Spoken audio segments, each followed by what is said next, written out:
Víctor, cuando quieras. Muchas gracias. Yo creo que se escucha. ¿Empezamos ya?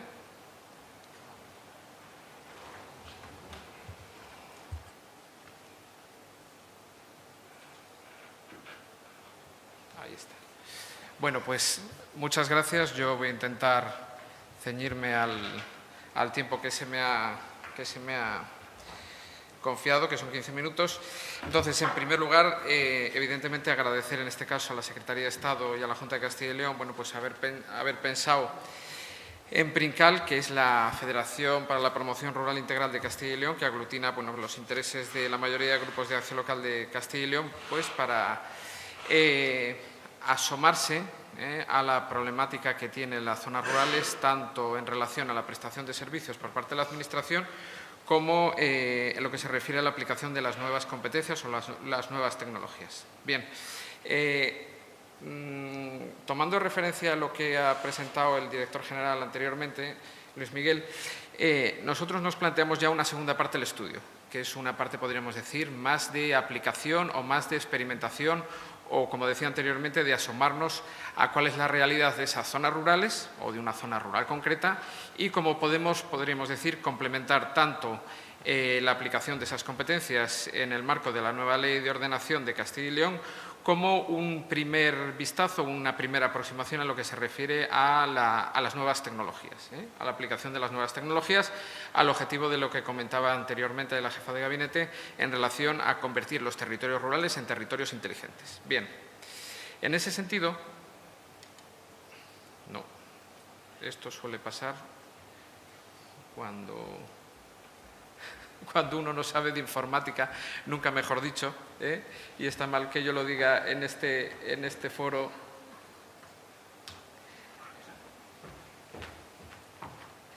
Ahí está, vale, perfecto, bien, gracias.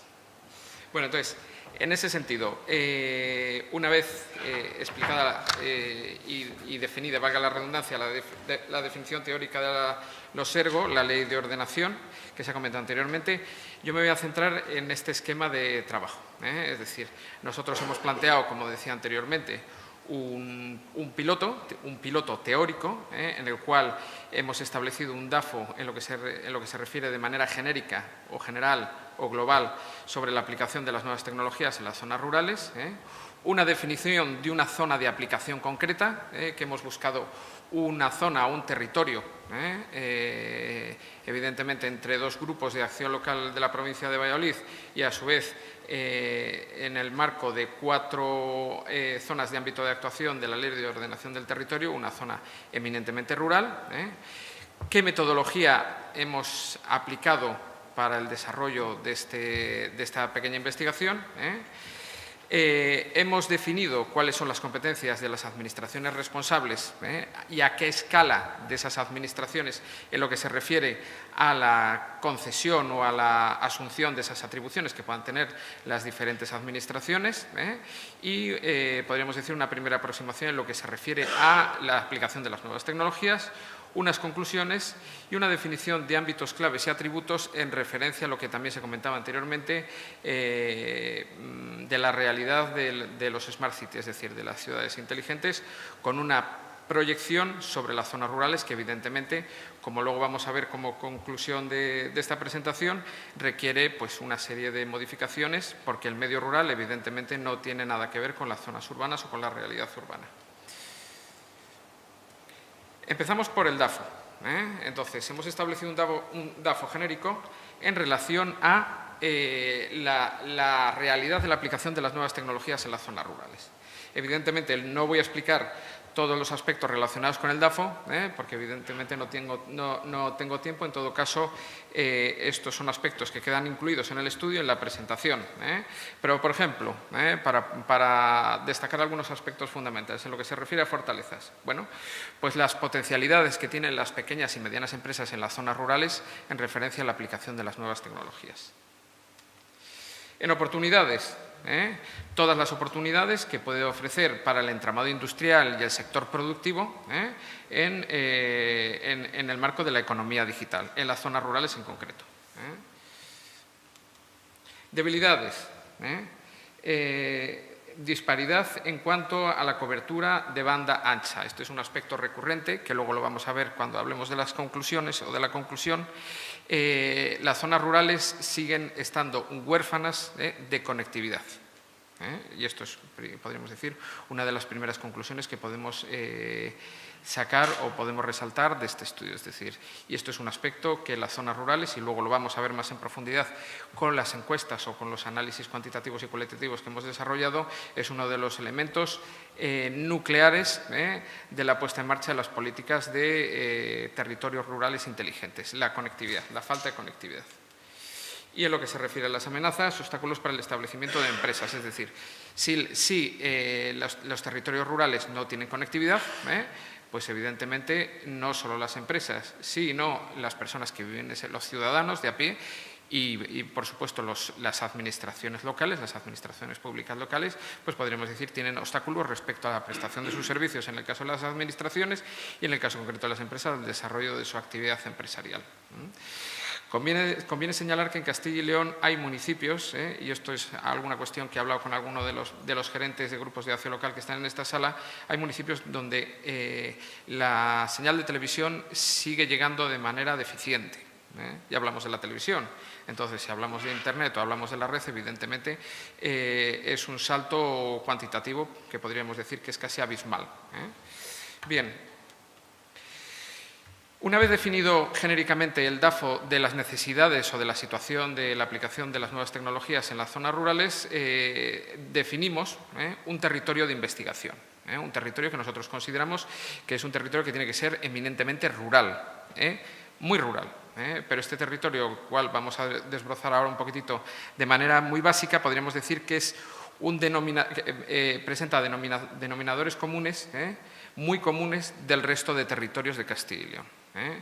Es un territorio con una población de 16.918, con una extensión de 1.930 kilómetros cuadrados, que se extiende, podríamos decir, de mitad norte de la provincia de Valladolid, en el entorno de los territorios de Medina de Río Seco, Villalón y Mayorga, y que corresponde a las unidades de intervención de la Ley de Ordenación del Territorio, la 1, la 2, la 3 y la 4. Este es el territorio de investigación, o este es el territorio que hemos analizado, o mejor dicho, sobre el cual nosotros hemos proyectado, podríamos decir, de manera teórica y práctica, las necesidades del establecimiento de las competencias, las necesidades de las nuevas tecnologías. Esto es un gráfico que demuestra que es un territorio eminentemente rural. Este territorio presenta una densidad de población de 8,76 habitantes por kilómetro cuadrado y en este caso pueden ver en estas barras el elemento diferenciador a escala provincial, a escala comunidad autónoma y a escala Estado español. Distribución de la población. Bueno, pues ven evidentemente que son municipios pequeños y muy pequeños, que podríamos decir que en este territorio tenemos 3 cabeceras de comarca eminentemente, que son Medina de Río Seco, Villalón y Mayorga, y que un poco al albor de la moda, entre comillas, de las políticas de despoblamiento, mejor dicho, en positivo de poblamiento, ha sufrido desde el año 2010 al 2015 un despoblamiento del 9% de la población, es decir, 1.573 habitantes, lo cual es una barbaridad. Evidentemente, este territorio presenta otra serie de índices, tasa de masculinización, grado de envejecimiento, grado de sustitución, dependencia, ruralidad, urbanización y ruralización, evidentemente que demuestran o que refrendan que este es un territorio eminentemente rural. Eminentemente rural. Bien.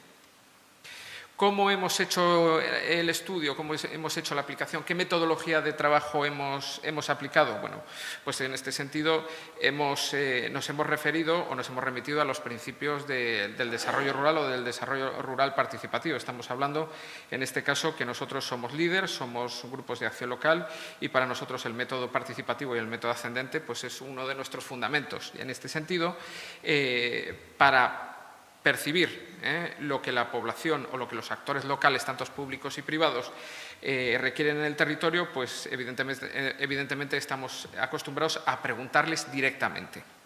Sentarnos con ellos y preguntar.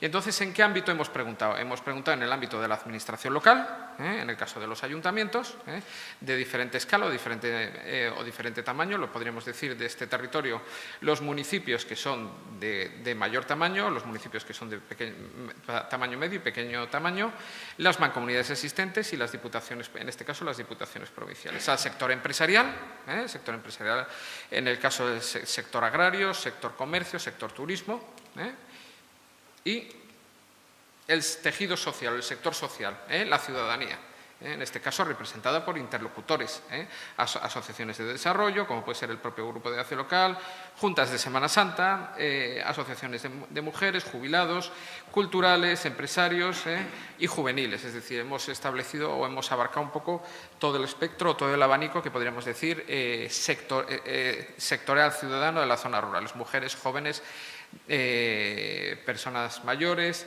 asociaciones culturales, etcétera. Y luego, podríamos decir, como colofón a este proceso de consulta, con los cuales cada uno de ellos nosotros nos hemos sentado con una encuesta de manera personal, hemos establecido 2 reuniones, podríamos decir, plenarias. En este caso, bueno, pues para confrontar los datos desarrollados o los datos recaudados o acumulados, cómo, podríamos decir, filtrar de manera más colectiva, bueno, pues todas esas informaciones que nos han ido saliendo de las entrevistas y de las encuestas. En este caso, con empresarios de la zona medina de Río Seco y Villalón de Campos. Bien, ya entrando un poco en lo que se refiere a las conclusiones, que evidentemente son muy extensas y yo sí que voy a establecer pinceladas muy generales, establecemos esas conclusiones en 3 niveles. En los niveles de definición de la idoneidad de las competencias de los ayuntamientos y de las mancomunidades, en relación a lo que hablaba anteriormente el director general en referencia, definamos cuáles son las competencias que nosotros establecemos para los ayuntamientos, definamos cuáles son estas competencias y esos atributos o esas responsabilidades para las mancomunidades y preguntemos a esos interlocutores con los cuales nosotros nos hemos sentado ¿qué piensan? ¿Qué piensan de su idoneidad? En segundo lugar, preguntamos respecto a la idoneidad de las atribuciones o de las responsabilidades entre los aspectos de las competencias de las diferentes administraciones, administración provincial, administración local, administración general y administración estatal, en el caso de la administración, de las empresas y de la ciudadanía, en 3 aspectos diferentes y complementarios, que luego lo vamos a ver.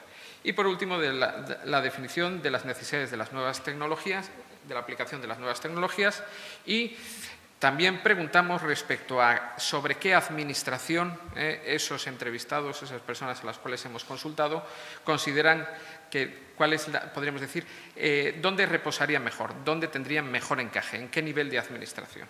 Bien. En este sentido, cuando preguntamos respecto a las 21 competencias que nosotros proponemos para la administración local, este es el resultado. En todas ellas se establecen, como pueden ver porque está en rojo, que el porcentaje más alto evidentemente recae en la administración local. Es decir, explicado de otra manera, que la consulta nos dice que las 21 competencias que hemos establecido, contemplando el sumatorio entre la consulta a las administraciones, a las empresas y a la ciudadanía, está bien situado, está bien ubicado esta responsabilidad en el caso concreto de las administraciones locales.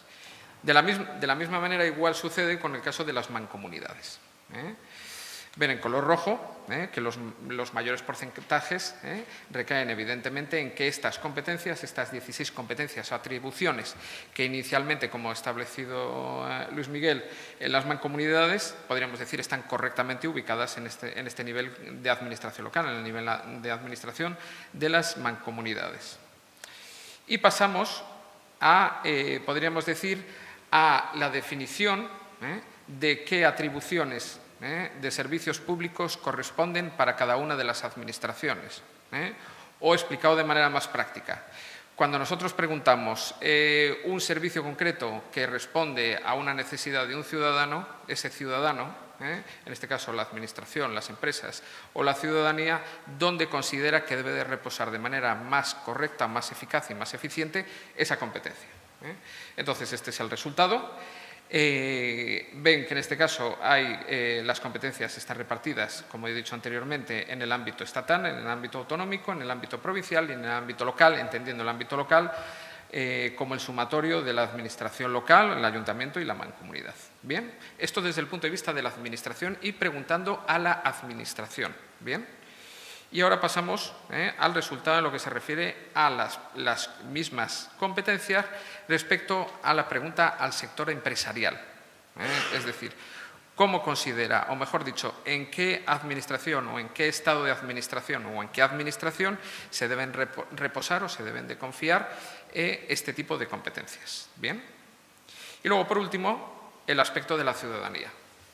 Es decir, preguntando a la ciudadanía, es decir, al sector, podríamos decir, social de este territorio piloto que hemos cogido como referencia, en qué administraciones considera que debe de plantearse esa competencia en relación, como he dicho anteriormente, en relación a la eficiencia y a la eficacia. Y por último, entramos en los aspectos relacionados con las necesidades de nuevas tecnologías. Y aquí establecemos, podríamos decir, un sumatorio respecto al resultado de las preguntas a la Administración, a las empresas y a la ciudadanía. Y establecemos, evidentemente, sectorialmente, bueno, pues, dónde debería de reposar la responsabilidad de la prestación de estas necesidades de nuevas tecnologías en esta zona rural concreta, que puede ser extrapolable a cualquier otra.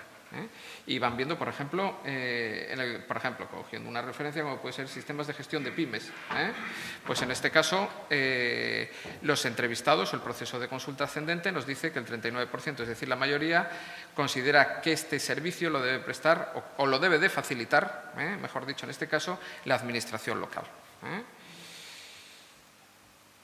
Lo mismo en lo que se refiere bueno, pues, a otros aspectos, como puede ser plataformas de servicios públicos, que en este caso, como comentaba anteriormente Luis Miguel, pues en este caso podríamos decir que va al limón la responsabilidad o la asunción de esta responsabilidad en el entorno provincial o en el ámbito provincial, en el ámbito autonómico. Bueno, van viendo un poco el resultado, sistemas de ocio, por ejemplo, o sistemas de carga de elementos culturales. Es decir, que en este caso establecen esa competencia en lo que se refiere a aplicación de nuevas tecnologías al ámbito provincial. Bien, más resultados. En este caso, bienestar y turismo. Y para ir concluyendo, y en referencia a lo que se comentaba anteriormente en la presentación de la jornada, planteamos a su vez podríamos decir, dos conclusiones básicas. La primera es esta. La primera es redefinir las competencias y atributos que deben de tener las zonas rurales en referencia a el trabajo que se viene ya realizando y que se viene consolidando de la definición de los Smart Cities, es decir, tomando la referencia del Smart City, los atributos y las competencias que tienen que tener esas Smart City o esas ciudades inteligentes, la adaptación a las zonas rurales. La adaptación a las zonas rurales. Evidentemente, los cambios no son sustanciales, pero sí que hay podríamos decir, una adaptación respecto a varios aspectos. En los aspectos relacionados, por ejemplo, en el tema de movilidad, evidentemente la problemática de movilidad en las zonas rurales no es la misma que en las zonas urbanas, una por exceso y otra por defecto, y poniendo otro ejemplo en los sistemas productivos, es decir, o los elementos productivos. Las zonas rurales, evidentemente, tienen una economía mucho menos diversificada que las zonas urbanas y, bueno, pues este es un aspecto determinante. Y para concluir, dos conclusiones básicas en lo que se refiere al estudio, tanto a la parte, podríamos decir, teórica de definición de la ley de ordenación, como la aplicación o la aproximación en aplicación en una zona rural concreta. Primero, la necesidad de una ordenación de territorio capaz de lograr mayor eficacia y eficiencia en los servicios públicos y generar masa crítica suficiente. Esto es un aspecto que ya se ha expuesto anteriormente, pero es una necesidad. Es decir, los que nos dedicamos al desarrollo rural y al desarrollo local entendemos que es necesario, urgente, ineludible la puesta en marcha de una ordenación que permita, uno, establecer una manera más eficaz de prestación de servicios y, en segundo lugar, podríamos decir, una ordenación que posibilite el desarrollo o la potenciación de los recursos endógenos de los territorios. Para eso, evidentemente, el territorio tiene que estar ordenado, no solo los servicios, sino también el aprovechamiento de esos recursos. Y, en segundo lugar, la integración y aprovechamiento de las nuevas tecnologías para lograr la competitividad del medio rural, es decir, lo que comentaba al inicio de mi intervención, la conectividad. Y, por último, sí que me gustaría acabar con un ejemplo concreto, es decir, las personas que nos dedicamos al desarrollo rural y al desarrollo local, cada X años tenemos que plantear en nuestros territorios de intervención por medio de LEADER, bueno, pues una serie de reuniones. Esas reuniones, evidentemente, van a generar unos objetivos y esos objetivos generan unas medidas y una estrategia para un territorio concreto durante los X años, que suele corresponder con los periodos marcos que establece la Unión Europea para la gestión de sus fondos, en este caso el Fondo FEADER. En el 2007, cuando en los territorios rurales de Castilla y León se hizo ese trabajo de campo y se preguntó a los alcaldes y los actores locales, pero en especial los alcaldes, hablaban de servicios para la tercera